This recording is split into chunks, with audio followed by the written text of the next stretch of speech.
ایک کلپ اس وقت انجینئر محمد علی مرزا صاحب کا چل رہا ہے کہ جس میں وہ اپنی خام خیالی میں فرما رہے ہیں، بلکہ وہ خود اقرار کر رہے ہیں کہ بار بار میں نے یہ کہا ہے کہ 2 فرقے مک گئے، ختم ہو گئے، زندہ لاشیں ہیں، اور اب کوئی شیعہ نہیں ہوگا یا اہل حدیث نہیں ہوگا۔ کلپ سماعت فرمائیں، پھر اس بارے میں ہم گفتگو کرتے ہیں۔ میں تو بار بار کہہ رہا ہوں 2 فرقے مک گئے،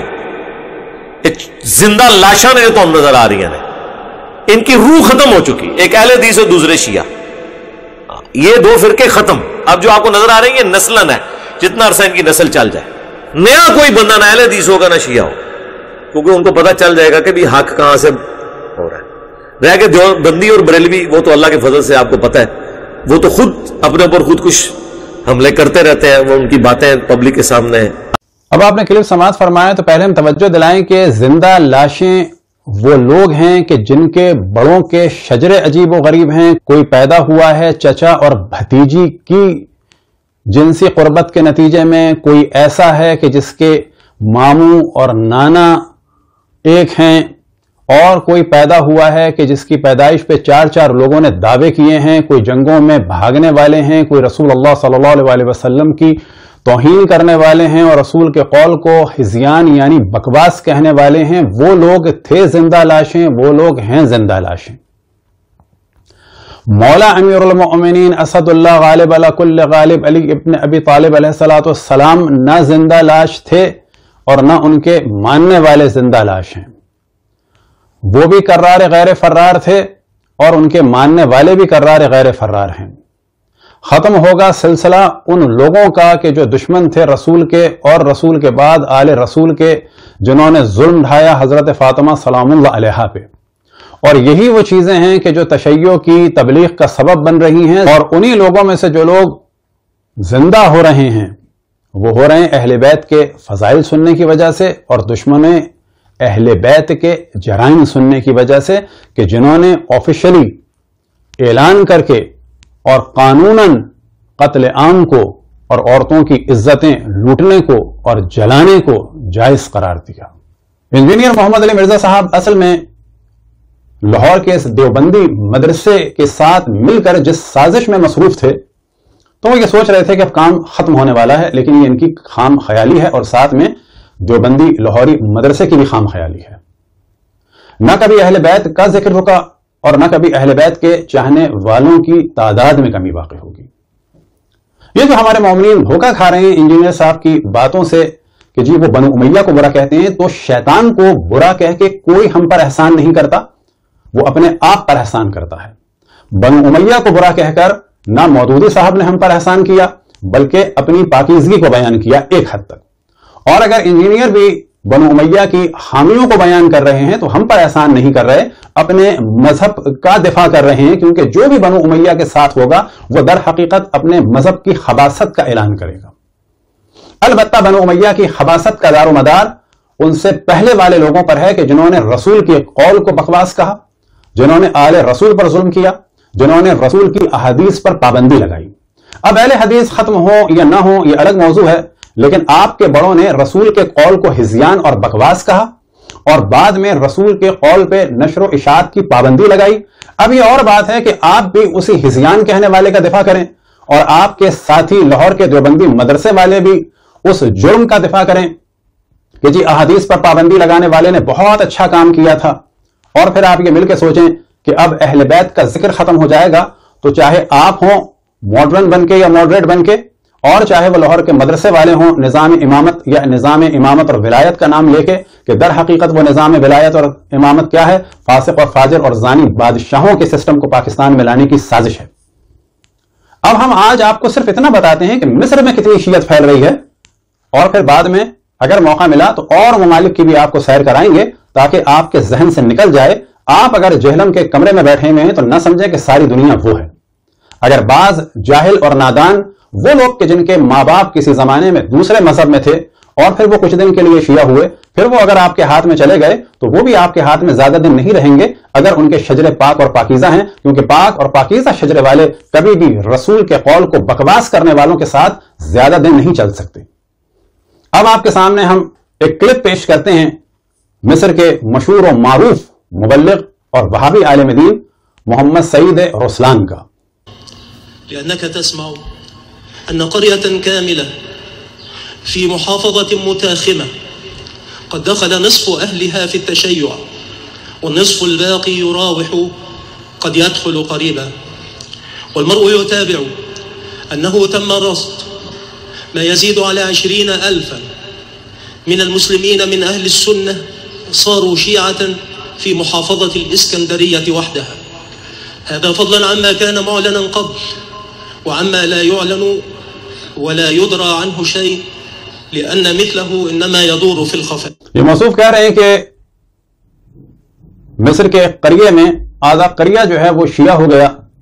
اور آدھا ابھی شیعہ ہونے والا ہے اور کسی دن بھی شیعہ ہو جائیں گے. اور پھر اس کے بعد کہتے ہیں کہ اسکندریہ میں 20,000 اہل سنت مسلم شیعہ ہو چکے ہیں، اور اس کے بعد کہتے ہیں کہ تحقیق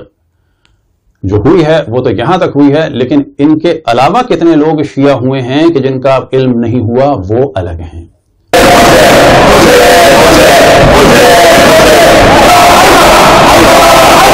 تو آپ ذرا ہوش میں آ جائیں. مصر کہ جو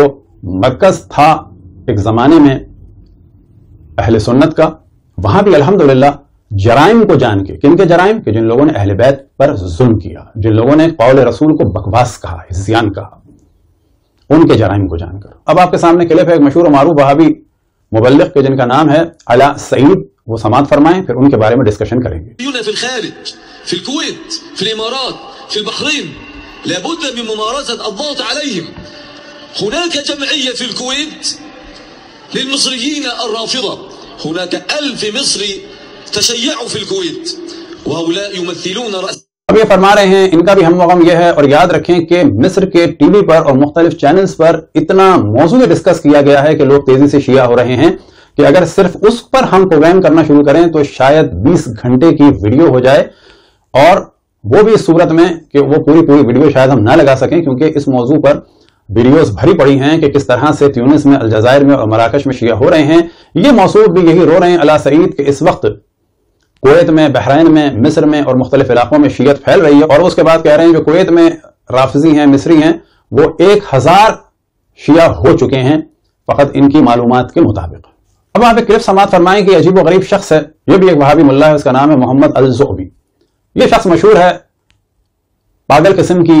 بڈھی عورتوں کی طرح سے شیعوں کو بددعائیں دینے میں. اب یہ بتائیں بددعائیں کیوں دے رہا ہے؟ کیوں کہ مصر میں لوگ اہل بیت سے قریب ہو رہے ہیں اور اہل بیت کے طرفدار ہو رہے ہیں، اور وہ لوگ کہ جنہوں نے رسول اللہ کی توہین کی، ان پر ظلم کیا، ان کی آل پر ظلم کیا، ان کے خلاف سازشیں کرتے رہے منافقین، ان کو پہچان رہے ہیں. اب ذرا کلپ سماعت فرمائیں، ان کی بددعا سنیں، اس کے بعد ہم کچھ ترجمہ کریں گے کہ یہ آدمی کیا کہہ رہا ہے.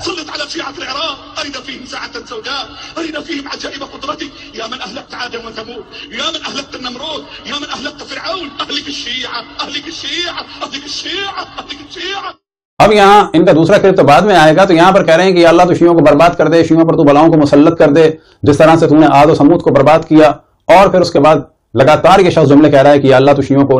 قتل کر دے، یا اللہ تو شیعوں کو ہلاک کر دے، یا اللہ تو شیعوں کو ہلاک کر دے، اور بار بار یہ سب کچھ کہتا چلا جا رہا ہے. وجہ کیا ہے کہ یہ دیکھ رہے ہیں کہ اہل بیت کے چاہنے والے کتنی تیزی سے دنیا بھر میں پھیل رہے ہیں، خصوصاً مصر میں. اگلا کلپ سماعت فرمائیں اس جاہل قسم کے وہابی ملا کا کہ جو کسی پاگل شخص کی طرح سے بددعائیں دے رہا ہے. اللهم عليك بالروافض اللهم عليك بالروافض اللهم عليك بالروافض اللهم جمد الدماء في عروقهم اللهم جمد الدماء في عروق مرجعياتهم وائمتهم وعلمائهم اللهم سلط عليهم الغلاء والبلاء والوباء اللهم جمد الدماء في بطونهم وظهورهم اللهم سلط عليهم السرطان اللهم سلط عليهم السرطان اللهم احفظ بلادنا منهم اللهم احفظ مصر اللهم احفظ مصر منهم اللهم احفظ المملكة العربية السعودية منهم اللهم احفظ الكويت منهم اللهم احفظ البحرين منهم اللهم احفظ بلاد المسلمين جميعا من الروافض اللهم عليك بالروافض اللهم عليك بالروافض اللهم طهر ارضنا منهم اللهم انصرنا عليهم اللهم انصرنا عليهم. اب یہ شخص بددعائیں دے رہا ہے کہ یا اللہ تو شیعوں کو برباد کر دے، یا اللہ تو شیعوں کو برباد کر دے، یا اللہ تو شیعوں کو مشکلات میں ڈال دے. پھر اس کے بعد جو ہے کہتا ہے کہ یا اللہ تو ان پر جو ہے بلاؤں کو اور وباؤں کو جو ہے مسلط کر دے، ان کے رگوں میں خون کو جما دے، ان کی پیٹ میں خون کو جما دے، ان کے مراجع کے خون کو جما دے، ان کے ائمہ کے خون کو جما دے، ان کے پیٹ میں خون کو جما دے، اور ان پر کینسر مسلط کر دے، یعنی سارے شیعوں کو جو ہے تو کینسر میں مبتلا کر دے. یہ پاگل دیوانہ آدمی جو ہے یہ بددعائیں دے رہا ہے. کیوں دے رہا ہے؟ کہ سارے شیعوں کو تو کینسر میں مبتلا کر دے. اور اس کے بعد کہتا ہے کہ اللہ تو ہمارے مصر کو ان سے محفوظ رکھ، سعودی عرب کو محفوظ رکھ، کویت کو محفوظ رکھ، بحرین کو محفوظ رکھ. ساتھ میں نیچے آپ دیکھیں گے کہ لکھا ہوا آ رہا ہے کہ مریخ کو اور زحل کو بھی شیعوں سے بچا لے. ممکن ہے کہ آئندہ اس قسم کے کچھ دیوانے، جس طرح سے کہ انجینئر صاحب نے دیوانگی کی بات کی ہے، اب یہ بھی کہیں گے کہ اللہ تو سورج کو شیعوں سے بچا لے، چاند کو شیعوں سے بچا لے. اب آپ کے سامنے کلپ پیش کیا جا رہا ہے شیخ احمد کریمہ صاحب کا، اور یہ ایک منصف مزاج اہل سنت عالم دین ہے جامع الازہر کے، کہ جو اہل بیت علیہم السلام سے ہمیشہ اظہار مودت کرتے ہیں. اور ساتھ میں ان کی خصوصیت یہ ہے کہ شیعوں پہ اگر کوئی تہمت لگتی ہے تو واضح کہتے ہیں کہ یہ بات غلط ہے، جو غلط ہے وہ غلط ہے، اور پھر علمی طریقے سے اس کو ڈسکس کرتے ہیں. جميل ما ترد علي اسمع لماذا ان الشيعة لا يخافون من التسنن ولماذا السنة تخاف من الشيعة لا يخاف الا الضعيف والمهزوز. اب یہاں پر یہ ٹی وی پہ پروگرام ہے، طویل پروگرام ہے، نیچے بھی آپ دیکھ سکتے ہیں کہ لکھا ہوا آ رہا ہے کہ شیعوں کی بدعت کے عنوان سے پروگرام ہے، اور اس میں ایک ٹاپک ڈسکس کیا گیا کہ شیعوں نے خانہ کعبہ کو چھوڑ کر معاذ اللہ کربلا و قبلہ بنا لیا. اب یہ دیکھیں جدید زمانے میں یہ تہمتیں لگائی جا رہی ہیں. وجہ کیا ہے کہ ان کے پاس سوائے تہمت لگانے کا کوئی چارہ نہیں ہے. یہ کہ فرما رہے ہیں کہ کیا وجہ ہے کہ شیعہ سنیوں سے نہیں ڈرتے ہیں لیکن سنی شیعوں سے بہت زیادہ خائف ہیں. اور پھر اس کے بعد کہتے ہیں کہ اصل وجہ یہ ہے کہ جو ضعیف ہوتا ہے وہ خوف زدہ رہتا ہے. اصل میں یہ کہہ رہے ہیں کہ مصر کے اور دنیا بھر کے اہل سنت علمی طور پر اتنے ضعیف ہیں کہ وہ شیعوں کے منطقی استدلال کو برداشت نہیں کر پاتے. البتہ یہی وجہ ہے کہ دنیا بھر میں ہمیشہ اہل سنت تہمتوں کا سہارا لیتے ہیں اور قتل عام کا سہارا لیتے ہیں. کبھی یہ کہتے ہیں کہ شیعہ اصحاب کی توہین کرتے ہیں تو ہم سوال کریں گے کہ جن کے صلب یعنی حضرت عبداللہ والد ماجد رسول اللہ صلی اللہ علیہ وسلم کو آپ کافر کہتے ہیں، آپ کو شرم نہیں آتی؟ ان کی والدہ ماجدہ حضرت آمنہ بنت وہب صلوات اللہ وسلام علیہا کو آپ کافرہ کہتے ہیں تو آپ کو شرم نہیں آتی؟ تو جب آپ غیر منطقی حرکتیں کریں گے اور رسول کے والدین سے اور رسول کی آل سے دشمنی کریں گے. آج تک ہم کہتے تھے آل رسول کے دشمن، لیکن حقیقت یہ ہے کہ یہ آبائے رسول کے بھی دشمن ہیں، رسول کے والد کے بھی دشمن ہیں، رسول کی والدہ کے بھی دشمن ہیں، اور رسول کی بیٹی اور رسول کے گھر والوں کے تو دشمن ہیں. ہماری گزارش ہے کہ اس قسم کی گفتگو نہ کریں، مغالطہ کاری کو ترک کریں، اور یاد رکھیں کہ بار بار ہم توجہ دلا رہے ہیں کہ جب لوگ ان مجرموں کو پہچانتے ہیں تو خود بخود اہل بیت علیہم السلام کی جانب آتے ہیں.